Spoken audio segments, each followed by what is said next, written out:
안녕하세요. 그래비티입니다. 오늘부터 과학교육론 내용을 설명하는 영상을 제작하려고 합니다. 먼저 과학 철학부터 시작하고 오늘은 이제 반증주의에 대해서 이제 시작하려고 합니다. 이 영상은 그 가장 핵심적인 부분만 설명하는 영상이기 때문에 혹시 이제 추가로 공부하실 내용은 다른 이제 참고 서적을 이렇게 보셔야 될 것 같습니다. 제일 핵심 부분만 설명해 드리는 영상입니다. 먼저 반증주의는 이제 반증주의가 무엇인지를 먼저 알아야 되고, 두 번째는 반증주의에서 말하는 좋은 이론은 어떤 이론을 좋은 이론이라고 하는지 그것을 알아야 되고, 세 번째는 반증주의의 한계, 이 세 가지만 알면 되겠습니다. 시험에도 이제 이 세 가지만 알아도 충분히 반증주의는 다 커버할 수 있다고 생각합니다. 반증주의라고 하는 것이 이제 하기 전에 그 과학 철학 부분의 전체적인 흐름을 좀 얘기를 해볼게요. 이제 과학 철학 같은 경우는 그 전통적 과학 철학이 있을 것이고, 그리고 그 이후에 현대적 과학 철학이 이렇게 이제 나눕니다. 근데 이제 전통적 과학 철학은 이제 뭐 그 경험주의라든지 이거는 이제 귀납에 의해서 이론이 정립되는 것이죠. 경험주의. 그리고 혹은 뭐 실증주의나 뭐 이성주의, 이 실증주의나 이성주의 뭐 이런 것들은 다 이제 전통적으로 그런 객관적인 관찰 사실 혹은 실험을 통해서 검증된 것만 과학으로 이렇게 정한다는 것이죠. 근데 이제 현대적 과학 철학 같은 경우는 이제 뭐 과학 다들 많이 들어보셨겠지만 이제 과학자들의 합의에 의해서 사회적 합의에 의해서 과학이 이렇게 정립될 수 있다라고 하는 의견입니다. 이제 전통적 과학 철학 중에서 이제 그 중에서 이제 대표적인 게 지금 오늘 설명드릴 이제 포퍼의 반증주의가 있을 것이고, 이런 것들 다 물론 포함이고요. 현대적 과학 철학에서는 이제 뭐 다음에 알아볼 뭐 쿤의 과학혁명이라든지 혹은 라카토스의 그 연구 프로그램 이런 것들은 다 현대적 과학 철학에 이제 포함이 된다고 보시면 되겠습니다. 그 다음에 이제 또 다른 분류로는 이제 과학적 그 이론이 누가적이다, 누가적, 그 다음에 진화적, 혁명적 이렇게 이제 구분하긴 합니다. 누가적, 진화적, 혁명적.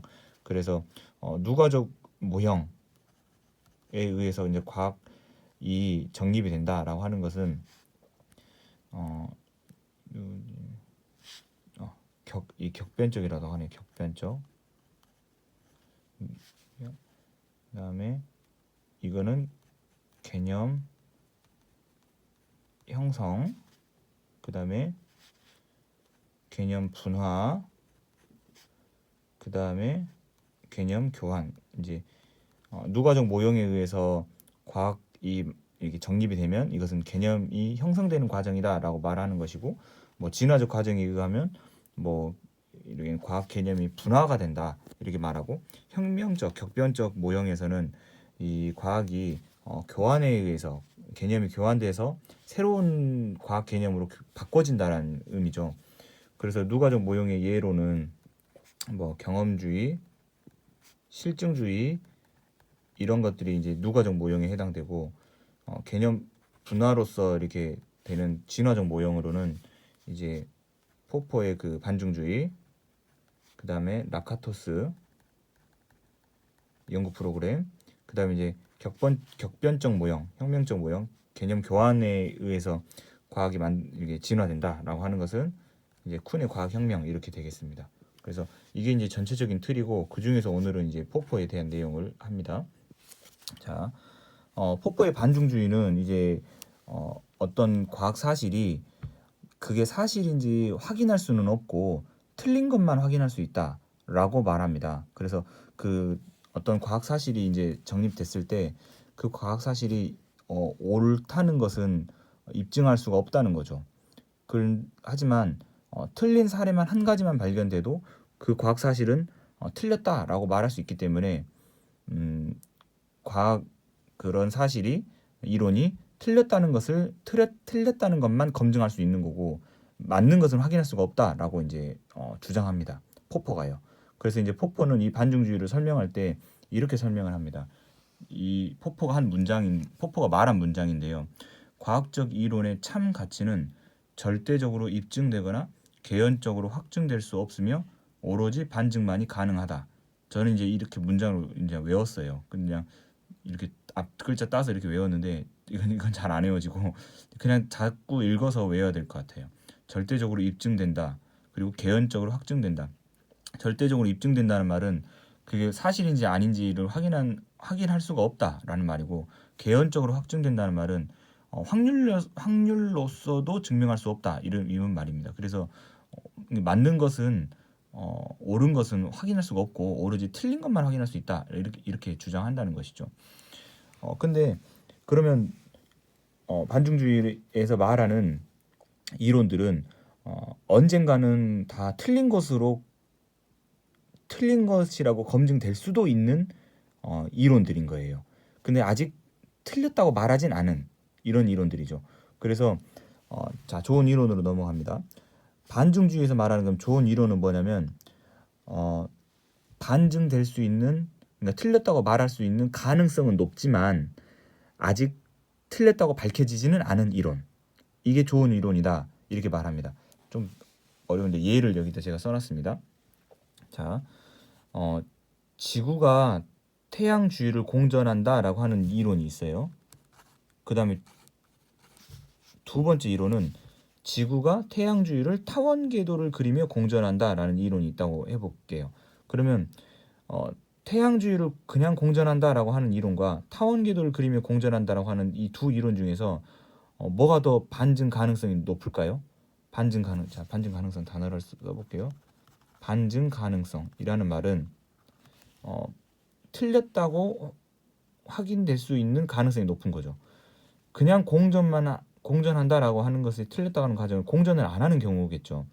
근데 타원 궤도를 그리면서 공전한다는 이 이론의 그 틀렸다는 것은 만약에 공전을 할 때 원궤도를 그리면서 공전하면 이 이론은 틀린 것이죠. 그러니까 이 1번에 비해서 2번 이론이 더 반증 가능성이 높은 것입니다. 근데 이렇게 반증 가능성이 높은 이론이지만 반증이 안 되고 계속 이게 반증 사례가 없는 경우, 그런 경우에는 2번 이론이 더 좋은 이론이라고 말할 수가 있는 것이죠. 그래서 반증 가능성이 높은 이론이 좋은 이론이다 이렇게 말할 수 있는 것입니다. 이 반증 가능성과 관련해서 또 이제 어떤 단어가 있냐면요. 잠재적 반증 가능자라는 단어가 있습니다. 이것도 이제 포퍼가 말한 단어인 것 같아요. 잠재적 반증 가능자가 이거는 많다라고 말합니다. 많다. 이거는 가능성이 높다라고 말하는 것이죠. 잠재적 반증 가능자라는 말은 이 반증 가능성하고 거의 비슷한 말인데 거의 똑같은 말로 쓸 수 있어요. 그래서 가능성이라고 부르는 거죠, 이것도. 그래서 잠재적으로 반증될 가능한 요소들, 가능한 검증 사례들이 많은지 적은지. 그래서 이 2번이 잠재적 반증 가능자가 많은 이론입니다. 그 다음에 이제 1번하고 3번하고 비교해 볼게요. 1번하고 3번. 1번 이론하고 3번 이론을 비교해 보면 뭐가 더 좋은 이론일까요? 이것을 이제 생각해 본다면 1번은 지구 하나만 태양주위를 공전하는지 안 하는지를 확인하면 되지만 3번 이론은 태양계의 모든 행성은 태양주위를 공전한다. 이 이론은 태양계의 모든 행성을 다 확인해야 되고 그 중에서 어느 한 가지만 태양주위를 공전하지 않으면 틀린 이론이라고 말할 수가 있겠죠. 그래서 이 1번하고 3번 중에서는 3번이 더 잠재적 반증 가능자가 많은 거고 반증 가능성이 높은 것입니다. 근데 이제 반증은 안 되고 둘 다 지금 반증이 안 되어 있다면 3번이 더 좋은 이론이라고 말할 수 있겠죠. 자, 이것을 정리를 하면요. 이렇게 정리할 수 있습니다. 어떤 이론이 좋은 이론이냐라고 했을 때 뭐가 좋은 이론이냐면 포괄적일수록 반증 가능성이 높다. 포괄적일수록 반증 가능성이 높다라고 말할 수가 있고요. 그 다음에 또 뭐라고 쓰냐면 명확할수록 이것은 이제 다른 교재에도 있고 포퍼도 이렇게 말을 했습니다. 포괄적일수록 반증 가능성이 높다. 명확할수록 반증 가능성이 높다라고 말합니다. 그래서 좋은 이론은 뭔데? 라고 하면 포괄적일수록 반증 가능성이 높은 이론이 좋은 이론이야. 명확할수록 반증 가능성이 높을수록 반증 가능성이 높아서 좋은 이론이야. 이렇게 말할 수 있습니다. 자, 그러면 1번하고 3번하고 비교했을 때 1번하고 3번하고 비교했을 때 뭐가 더 포괄적이죠? 3번이 포괄적이죠. 왜냐하면 이건 지구 하나에 대한 것만 해당되는 말인데 3번은 태양의 모든 행성에 대해서 해당되는 말이기 때문에 더 포괄적인 것이죠. 그러면 자 1번하고 2번 비교해 볼게요. 1번하고 2번 비교해 보면 어떤 이론이 더 명확하죠?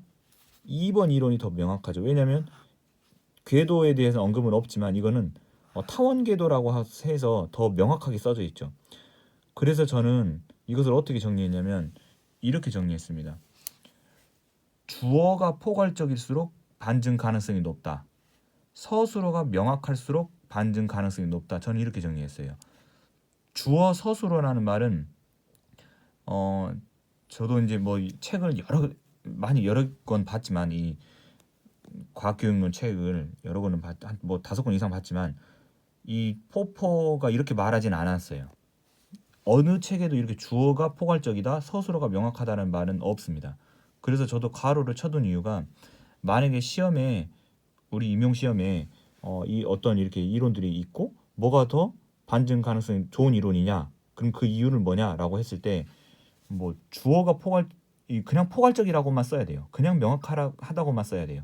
이 주어나 서술어는 이제 제가 이해할 때 이렇게 쓴 거지 이것까지 임용 시험에서 써버리면 안 될 것 같아요. 왜냐하면 이렇게 이 단어가 있는 책은 없으니까. 그래서 이해되시죠? 1번하고 3번은 지금 주어가 더 포괄적인 것입니다.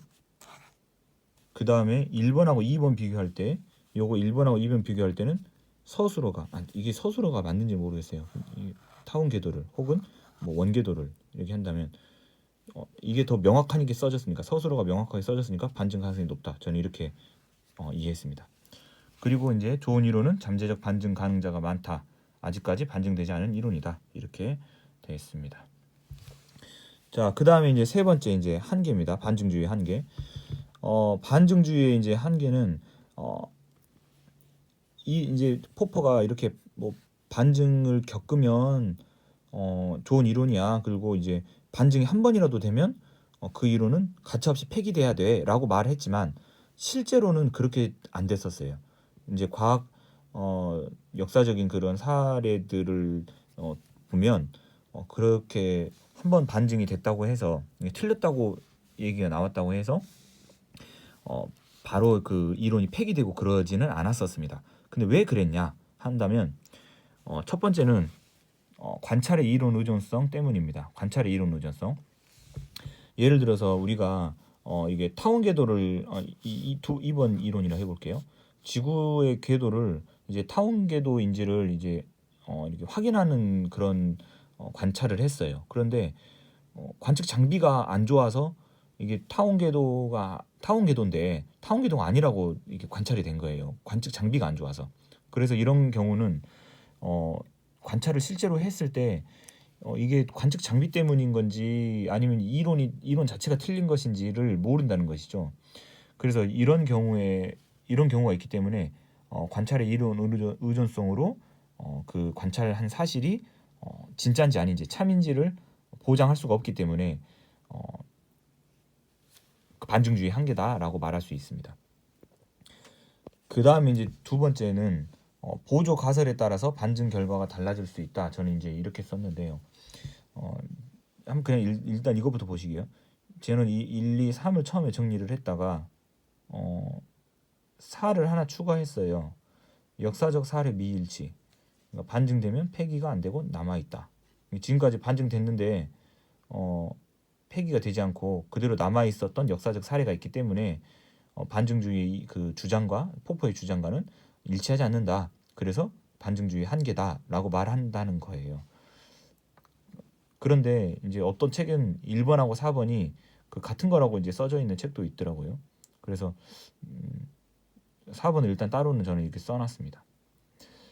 그 다음에 이제 그래서 2번은 처음에 제가 정리한 1, 2, 3 이렇게 해서 2번은 보조 가설에 따라서 반증 결과가 달라질 수 있다 이렇게 되어 있는데 이게 약간 그 예를 들어서 우리가 뭐 어떤 현미경으로 어떤 이렇게 뭐 균을 관찰을 하려고 해요. 근데 이제 관찰을 했는데 균이 이렇게 안 보였어요. 그래서 균은 없네라고 예를 들어 결론을 내렸어요. 근데 그렇게 하려면 현미경이 매우 아주 작은 것까지 볼 수 있는 현미경이다라고 하는 그 가설이 필요하다는 거죠. 보조 가설이. 그런 가설이 만약에 확립돼 있지 않는다면 균이 없다라고 말할 수는 없다는 거죠. 그래서 그런 의미로 보조 가설에 따라서 반증 결과가 달라질 수 있다. 저는 이렇게 이해했습니다. 좀 이해는 잘 안 돼요. 자, 세 번째가 이제 좀 이게 간단한 건데요. 임시 변통적 가설이 첨가되면 반증 자체가 불가능하다. 이제 이겁니다. 예를 들어서 그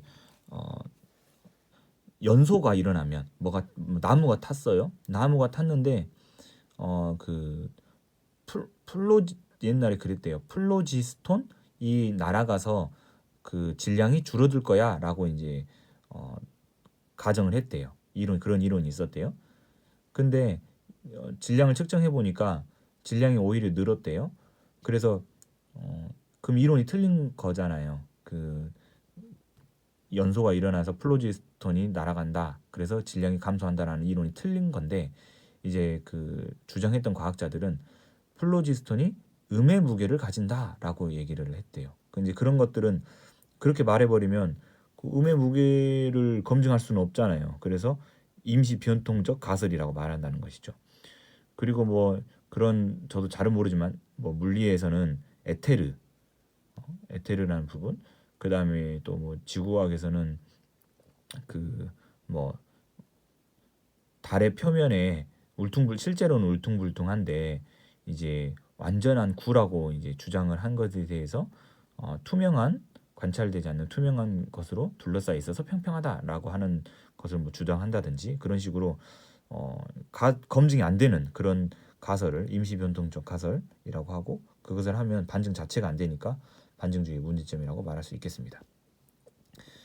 그래서 이제 반증주의 문제점으로 저는 이렇게 관찰의 이론 의존성하고 임시 변동적 가설 두 가지를 제일 먼저 쓸 것 같아요. 만약에 두 가지를 쓰라고 한다면요. 제가 알고 있는 제일 확실한 거고 하나 더 쓰라고 한다면 저는 이제 2번 안 쓰고 4번을 쓸 것 같습니다. 제가 2번을 잘 이해를 지금 못해 가지고 그렇습니다. 제가 이제 공부하면서 나중에 또 이제 하겠지만 반증주의 한계 그리고 귀납법의 한계 이렇게 구분해서 한번 적어봤습니다. 그래서 관찰의 이론 의존성은 둘 다 한계로 포함되고 나머지 것들은 좀 차이가 있다. 이렇게 이제 나중에 보시겠고 또 나중에 이제 그 다른 여러 그 이론들이랑 그런 다른 철학 관점들하고 또 비교하는 그런 영상도 차후에 찍도록 하겠습니다.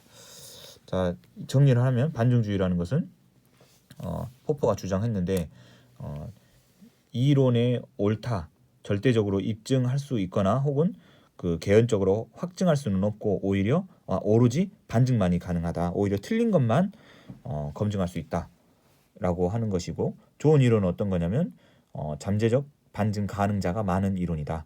반증 가능성이 높은 이론이다. 근데 반증되지 아직 않은 그런 이론이다. 그래서 포괄적일수록 그리고 명확할수록 반증 가능성이 높다. 그래서 좋은 이론이다. 근데 이제 제가 주어가 포괄적이다. 그리고 서술어가 명확하다. 이렇게 정하는 방법을 한번 생각해봤고, 그 다음에 이제 한계는 이제 관찰의 이론 의존성 그리고 이제 그 임시 변동적 가설, 에드호크라고도 하죠. 에드호크 가설 첨가되면 반증 자체가 안 된다. 그리고 역사적 사례와 미일치하다. 이렇게 정리하면 되겠습니다. 이거 설명하면 한 10분이면 할 줄 알았는데 20분이나 걸렸네요. 짧은 내용, 적은 내용이었는데 영상이 너무 긴 건 아닌가 모르겠습니다. 아무튼 도움이 되시길 바라면서 영상 마치도록 하겠습니다. 감사합니다.